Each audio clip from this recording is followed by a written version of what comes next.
इस कहानी का जन्म इतिहास के पन्नों में कुछ ऐसे हालात में हुआ जब मुगल साम्राज्य में जुल्म के बढ़ते साए गैर मुस्लिमों के अधिकारों का हनन करने और उन्हें कुचलने की कोशिश कर रहे थे।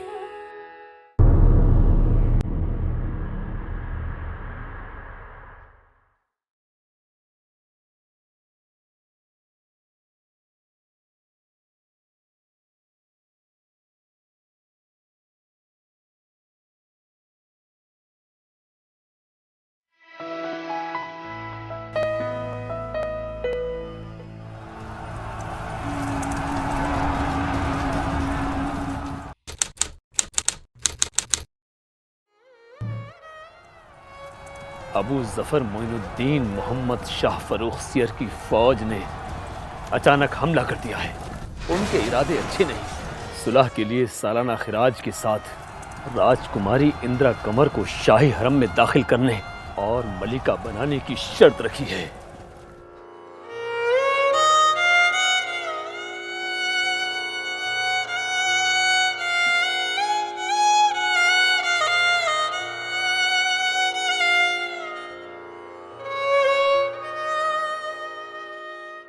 तो क्या हम इसे एक पिता की पराजय समझें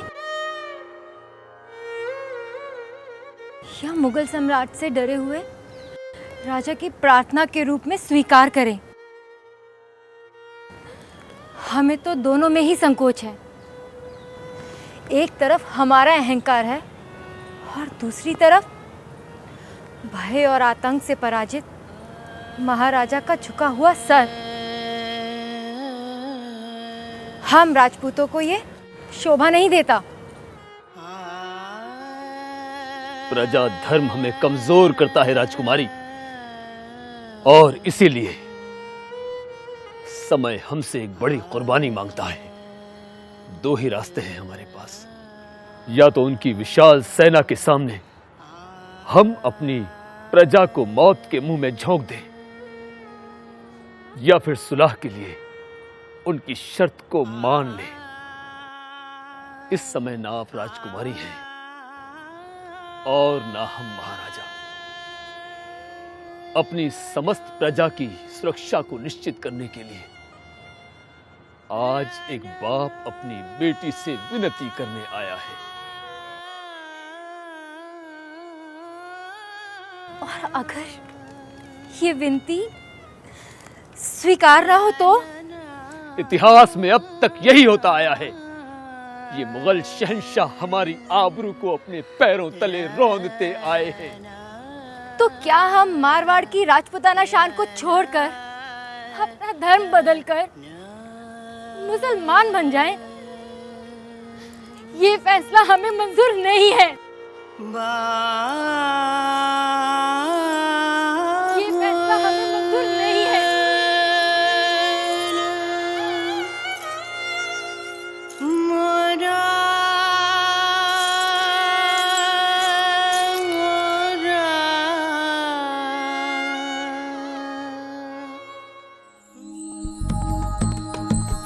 लेकिन समय अपना फैसला कर चुका था।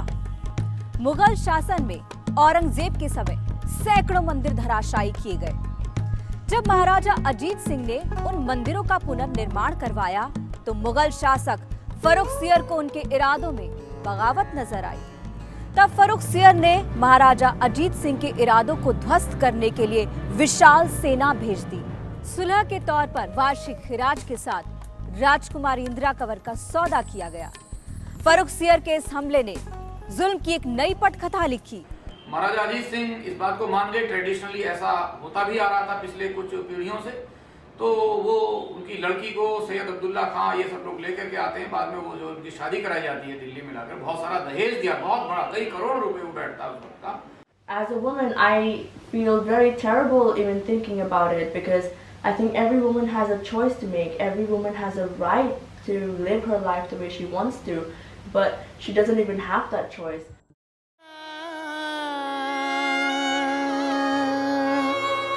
मोरा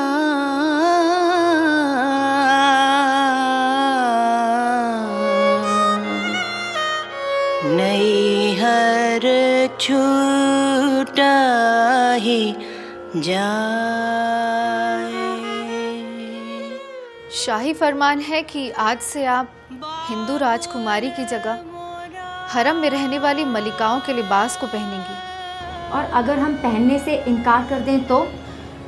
ये शहंशाह को कबूल नहीं होगा। क्या शहंशाह की शमशीर इतनी कमजोर है कि वो एक औरत के दिल को पढ़ने की जुर्रत भी नहीं कर सकती? क्या शहंशाह इतना भी नहीं जानते कि ताकत से वो किसी औरत के दिल और रूह पर कब्जा नहीं कर सकते? ये तो सरासर अन्याय है। जान की अमान पाऊं तो कुछ अर्ज करूं?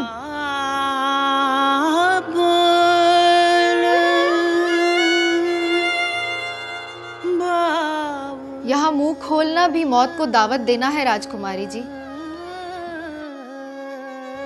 पत्थर के महलों में रहने वाले बादशाहों को औरत के दिल में झांकने की, उसकी रूह की आवाज को सुनने की फुर्सत ही कब है। औरत तो उनके लिए एक भोग की वस्तु है राजकुमारी जी, जहां हर रात बिस्तर की सिलवटों में अरमानों की चिताएं जलती हैं। अहंकार में डूबी सत्ता के लिए चुनौतियां तब शुरू हुई जब इतिहास के गौरवशाली पन्नों पर राजा रत्नचंद का उदय हुआ।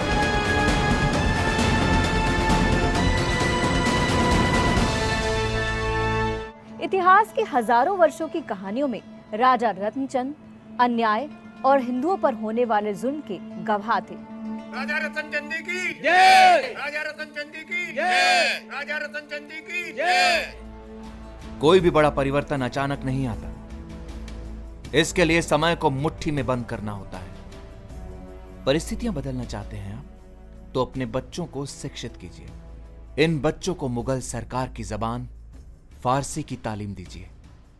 यही एक रास्ता है जो आपको अन्याय के विरुद्ध लड़ना सिखाएगा और आपका उद्धार करेगा। He enforced education within the people. He made people aware of the importance of getting education, importance of universities, of schools, and that something has stuck in his followers. आज हम एक प्रतिज्ञा लेते हैं।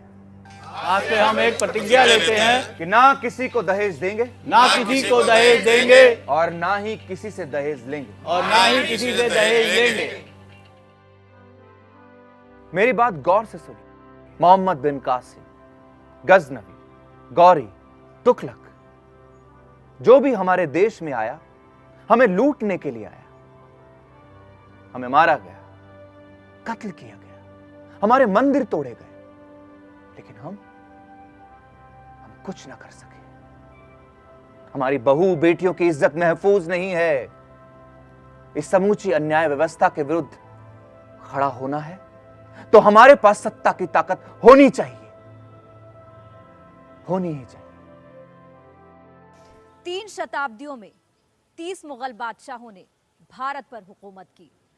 मुगलिया सल्तनत के पीछे एक बड़ा उद्देश्य इस्लाम के प्रचार और प्रसार का भी था।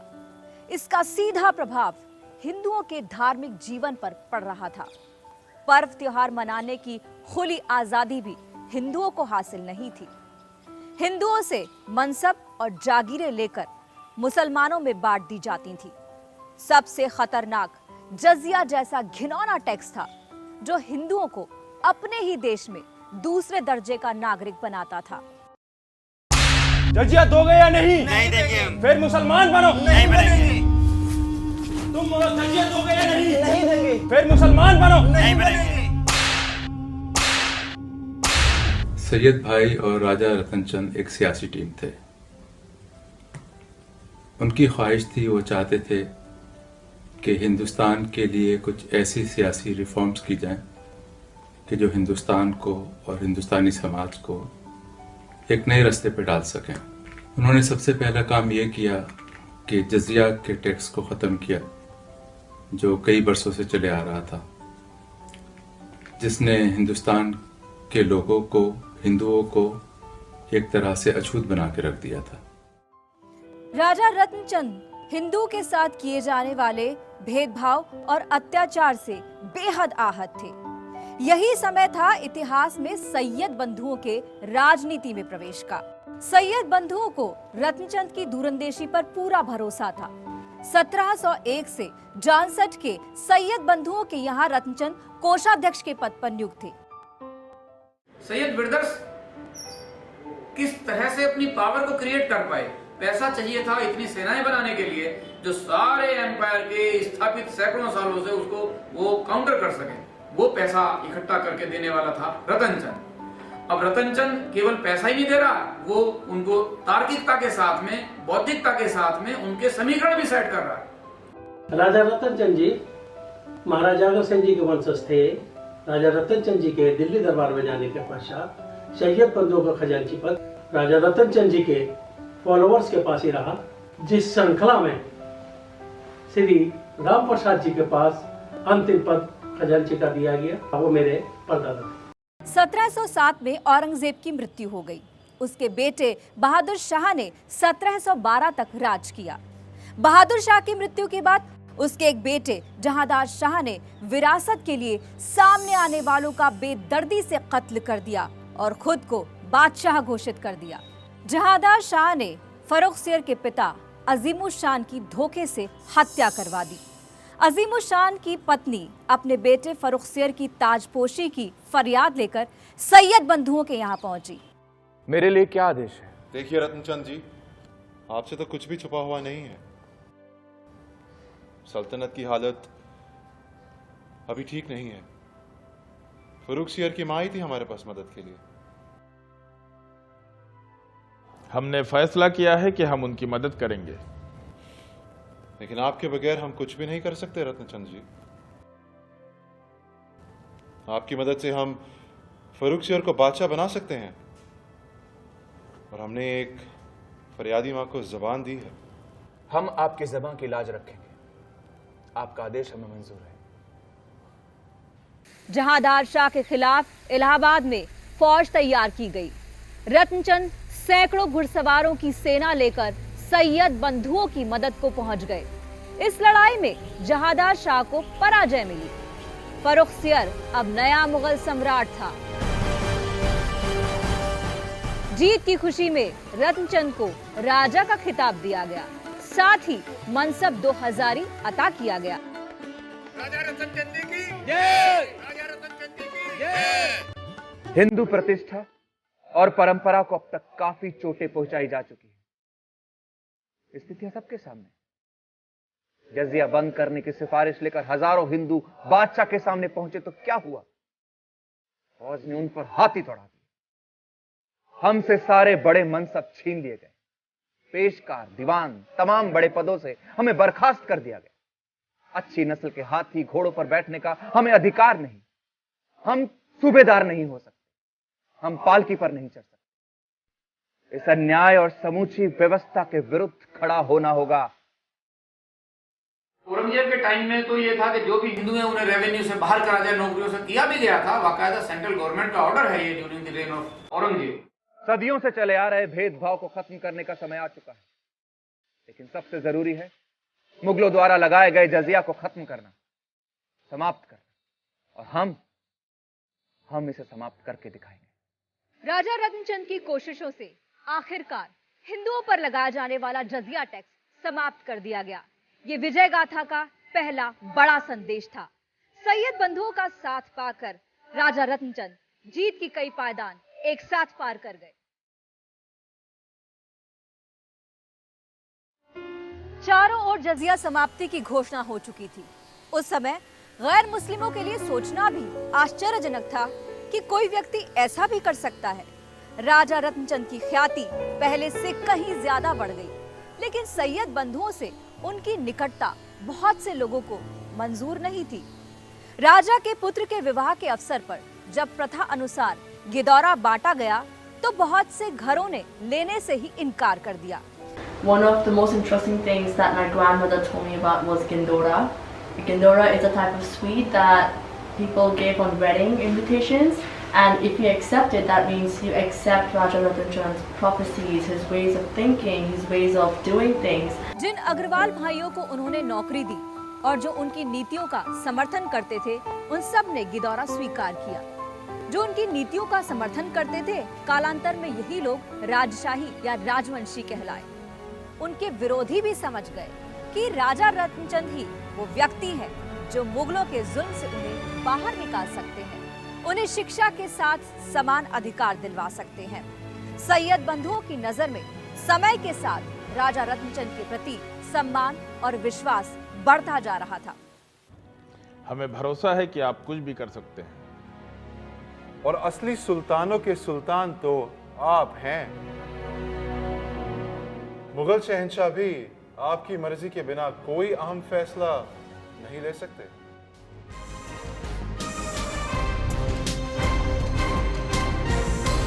किंग मेकर्स की बात आती है, Syed brothers the king makers, तो ये अधूरा सकते हैं।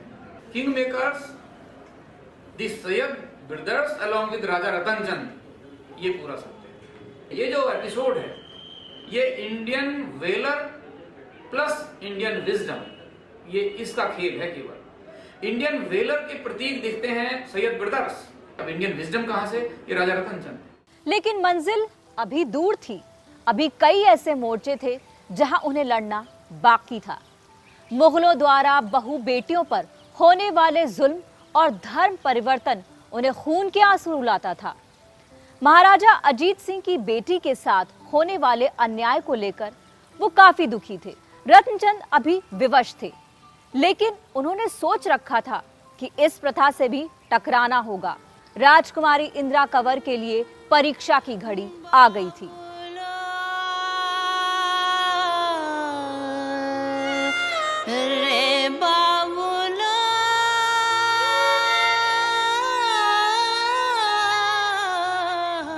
आप कलमा भी पढ़ चुकी और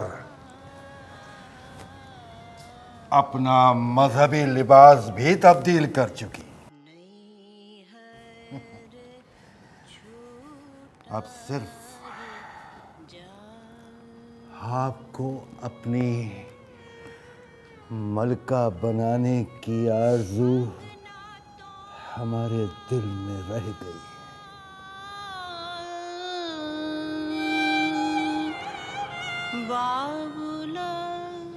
कितनी हसीन है ये रात, किस कदर हसीन है। इस हसीन रात को अपने हुस्न के नशे से भर दीजिए। माफ कीजिएगा शहंशाह, ये कैसा नशा है जो किसी मजलूम की पुकार नहीं सुनता? ये कैसा नशा है जो आपको किसी की आह, किसी की चीख सुनने से भी रोकता है? अपनी जबान को लगाम दीजिए। इस महल की खूबसूरत दीवारों को सिर्फ शहंशाहों की आवाज सुनने की आदत हो चुकी है। तो महल की इन दीवारों को एक राजपूत राजकुमारी के दिल की आवाज भी सुना दीजिए, और ये भी बता दीजिए कि राजपूत राजकुमारियों में यह हौसला है कि वो शाही फौज से अकेले टक्कर ले सकें। आप हमारे सब्र का इम्तिहान ले रही हैं। इम्तिहान तो आप ले रहे हैं शहंशाह। हर कदम पर फौज, हर कदम पर आपके सिपाही, और हम ठहरे आपके कैदी। हमें आजाद करके तो देखिए, तो ये नजारा ही बदल जाएगा। होश खो चुकी हैं आप, इसलिए ये बहकी बहकी बातें कर रही हैं। इसका अंजाम भी जानती हैं आप। एक हसीन मौत, इससे ज्यादा आप कर भी क्या सकते हैं शहंशाह? आपने जो किया शमशीर की जोर पर किया, कलमा भी पढ़वा लिया। ये हमारे दिल की आवाज नहीं थी। ये कलमा आपके अल्लाह को भी मंजूर ना होगा। गुस्ताख! आप ये भूल रही हैं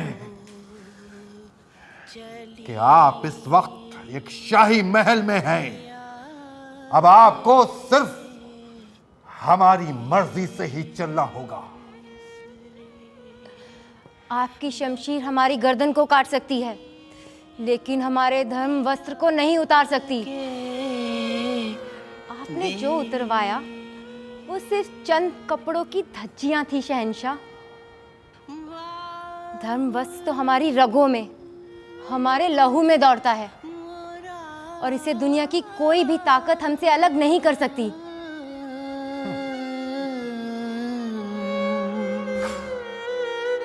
नहीं हर छूटा ही जाए।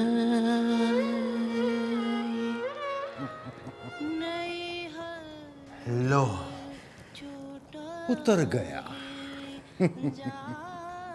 कहा धर्म का मतलब भी समझते हैं आप शहंशाह? आपने हमें नहीं, शमशीर के जोर पर अपने ज़मीर को, अपने धर्म को धोखा दिया है। दुनिया का कोई भी मजहब इसकी इजाजत नहीं देता। आपका अल्लाह भी आपको कभी माफ नहीं करेगा। और हाँ, सुन लीजिए, हम हिंदू थे, हम हिंदू हैं, हम हिंदू रहेंगे।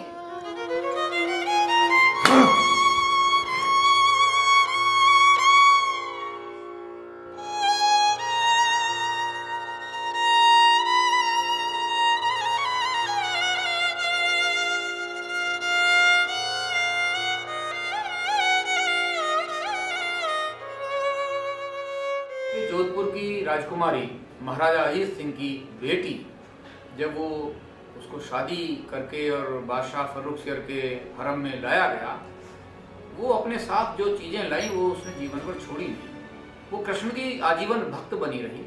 वो बड़ी साध्वीता का उसने जीवन जिया, और वही चीज़ थी कि जो उसकी बड़ी आस थी पूरे जीवन भर की, कि जैसे ही उसे मौका मिला उसने तुरंत जो है वहाँ के चीज़ों को परित्याग कर दिया और अपने मूल जो उसकी परंपरा, जो उसकी संस्कृति थी, जो उसका धर्म था, उसमें घोषणा करके वापस चली गई। ये एक बड़ी बात है। राजा रत्नचंद को इस पूरी व्यवस्था को बदलना था। पहले सैयद बंधुओं से मिलकर मुगल शासन की बागडोर अपने हाथ में की, मुगलों की हिंदू विरोधी नीतियों पर कैंची चलाई, अपनी शक्ति का इस हद तक विस्तार कर लिया कि उस समय कोई भी काम उनकी मर्जी के बिना नहीं होता था। शासन के सारे बड़े विभाग, जिसमें राजस्व, न्याय, सिविल आदि शामिल थे, सब उनके पास थे। सारी नियुक्तियां वे ही करते थे।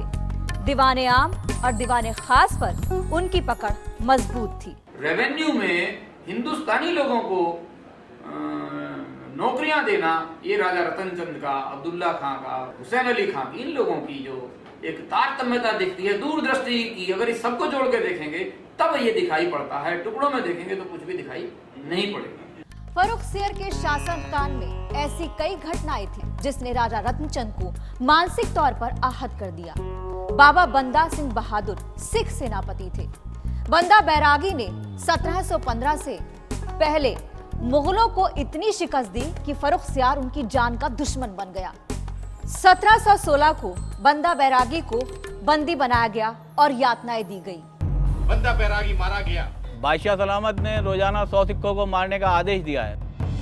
जुल्म की इस आंधी को रोकना होगा। सिख हमारे भाई हैं, हम ऐसा नहीं होने देंगे। अत्याचार के दरवाजे अभी भी बंद नहीं हुए थे। ये वो समय था जब हिंदुओं के लिए अपने पर्व त्योहारों को मनाना भी मुश्किल हो गया था। फर्रुख सियर के जुल्म की इंतहा हो चुकी थी। रत्नचंद और सैयद बंधुओं ने मराठों की मदद से फर्रुख सियर को मरवा दिया। राजा रत्नचंद ने सैयद बंधुओं की मदद से फर्रुख सियर द्वारा दोबारा शुरू की गई जजिया प्रथा को भी बंद करा दिया। पहले रफीउद्दराजात और इसके बाद उसके बड़े भाई रफीउद्दौला को गद्दी पर बिठाया गया। फर्रुख सियार मर चुका है। इंदिरा को हमें हरम से वापस लाना होगा। राजकुमारी इंदिरा कंवर को हरम से वापस लाने में उन्होंने अद्भुत योग्यता का परिचय दिया। राजकुमारी इंदिरा कंवर को कैद से रिहाई मिली। वो वापस अपने महल आई और फिर से अपना हिंदू धर्म अपनाया। और वो बाहर फिर गंगा जल से नहाई, और गंगा जल से नहाने के बाद फिर वो सकुशल जो है जोधपुर पहुंचाई गई। एक बड़ा उदाहरण था। It was a milestone.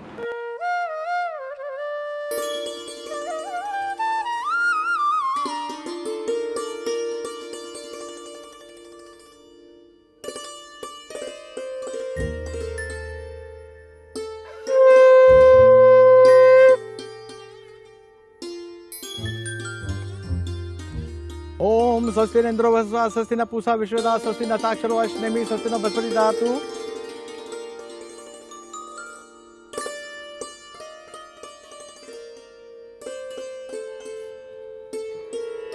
ओम यानी कानि च पापानि जन्मांतर कर्तानि तानि सर्वाणि नश्यन्तु प्रदक्षिण पदे पदे। ओम नमः शिवाय श्री भव सांसवाय पुष्पमाला समर्पयामि तांबूल समर्पयामि। ओम गायत्री सावित्री शांति पुष्टि करता आयन्तु ओम शांति दुरिचय कारिका। ओम नमः शिवाय ओम नमः शिवाय ओम नमः शिवाय। श्री विष्णु नमः ओम श्री विष्णु नमः ओम श्री विष्णुवे नमो नमः। ओम येन बंधु वरी राजा दान बिंदु महाबलय तेन तुम प्रतिदामी रक्षा महाचले महाचले। ओम एवं ब्रह्मा है इदम नमः ओम रुद्रा है इदम रुद्रा है इदम नमः श्री अग्नि देवता है नमो नमः। Before Raja Ratan Chand, no one even thought of forcing someone to convert back to the religion. They didn't even have the courage or the idea to go to a Muslim emperor or a king and say, listen, no, we want our woman back and we want her to follow the religion she wanted to follow initially. And this has been revolutionary because in this era, no one had ever thought of this. Farrukhsiyar की मृत्यु के बाद बगावतें तेज हो गईं। गिरधर बहादुर इलाहाबाद के governor थे। बादशाह उन्हें इलाहाबाद से बुलाकर कहीं और भेजना चाहते थे, लेकिन गिरधर बहादुर इसके लिए बिल्कुल तैयार नहीं थे। गिरधर बहादुर को मनाने की कमान राजा रत्नचंद को सौंपी गई। अप्रैल 1720 को राजा रत्नचंद सैनिक और हथियार लेकर इलाहाबाद पहुंचे।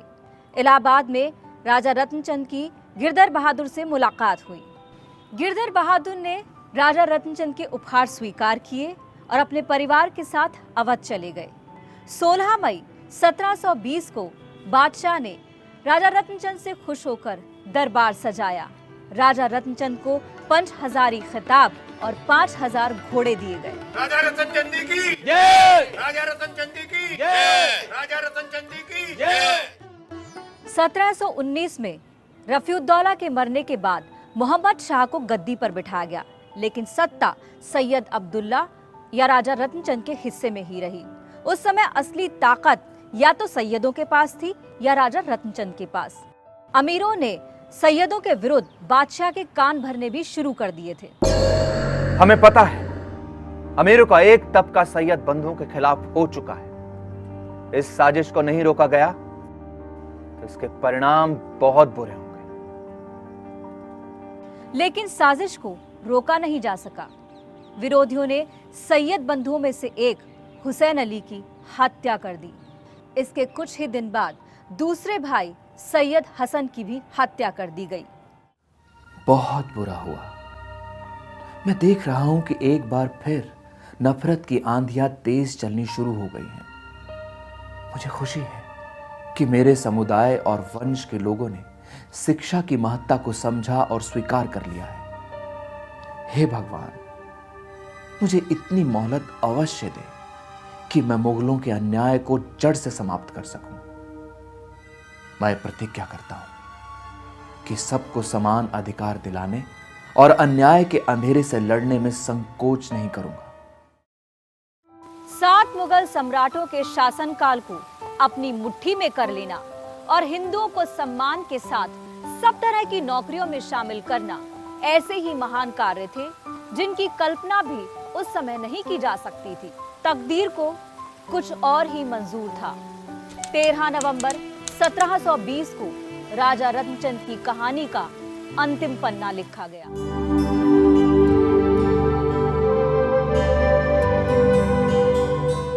क्या हुआ? राजा रतनचंद कहा कि नहीं, मैं डेड बॉडी छोड़कर नहीं जाने वाला हूँ। हुसैन अली खान की वहीं रहा। उसने गिरफ्तार होना बेहतर समझा और उसने अपने विजडम भी लगाई कि अब बदमाशों और दूसरे दुश्मनों के बीच में क्या किया जाए, लेकिन उसकी सच्चाई सभी को पता थी। उसको पकड़ लिया गया, उसके कपड़े फाड़े गए, उसका बहुत बुरी तरह से मारा पीटा गया, उसका जनाजा सा एक तरह से जुलूस सा निकाल दिया गया। लेकिन वो चाहता तो भाग जाता, वो नहीं गया, वहीं रहा। पकड़ा गया अलग बात है, उसके बाद कैद कर लिया गया, उसको तमाम तरह से टॉर्चर किया गया। 3rd डिग्री भी कम है कहने के लिए। 13 नवंबर 1720 इसमें उनको गर्दन काट करके शगुन के विजय के तौर पर, जब युद्ध स्थल में पीछे से जाने के लिए सम्राट तैयार होता है मोहम्मद शाह, तो वो उनकी गर्दन काट के हाथी के नीचे जाओ, जिससे वो कुचल देता हाथ पैर। ये रतनचंद के साथ हुआ। राजनीति के खेल में कत्ल होना, कत्ल कर देना एक आम सी बात होती है, लेकिन सैयद भाइयों का कत्ल और राजा रतन जी का कत्ल एक आम बात नहीं थी। इसके पीछे ये बात थी कि दरबार में से जुड़े बहुत से लोगों को ये बात सख्त नापसंद थी कि सैयद भाइयों ने एक हिंदू काबिल इंसान को अपना लीडर या अपना नेता क्यों मान लिया था। राजा रत्नचंद की मौत एक महान योद्धा की मौत थी, एक किंग मेकर की मौत थी। अपने कार्यकाल में राजा रत्नचंद महान नायक बनकर सामने आए। ऐसी कहानियां आज भी धूल में दबी हुई है। राजा रतनचंद और सैयद भाइयों की कहानी मुगल इतिहास में दफन कर दी गई थी या करवा दी गई थी। मैं तो ये कहना चाहूंगा कि दफन करवा दी गई थी, क्योंकि नए आने वाले अंग्रेज हुक्मरान नहीं चाहते थे कि लोगों को पता चले, लोग इस बात पे ध्यान दें कि हिंदू और मुसलमान मिलकर भी राजनीति चला सकते हैं। राजा रत्नचंद जी की शौर्य गाथा को हमारी ओर से नमन है। ये राजवंशी सम्राट जब तक जीवित रहा, मुगलों के अहंकार और जुल्म को अपने धैर्य और राजनीतिक क्षमता से परास्त करता रहा। अमर शहीद राजा रत्नचंद जैसे शूरवीर को हम भावभीनी श्रद्धांजलि अर्पित करते हैं।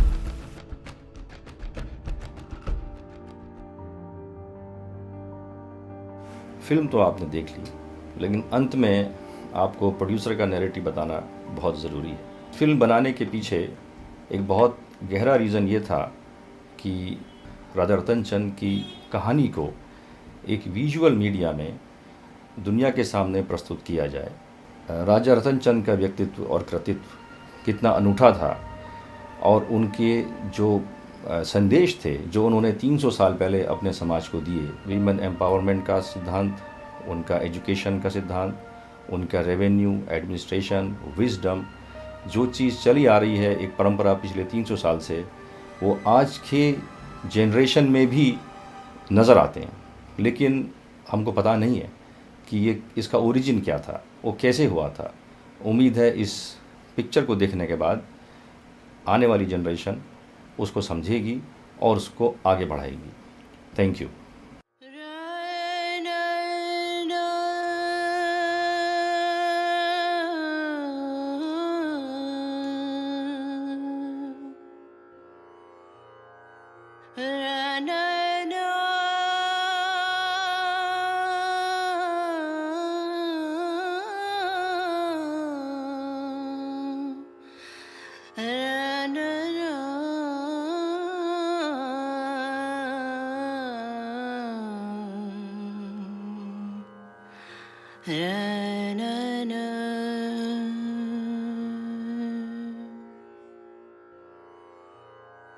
दे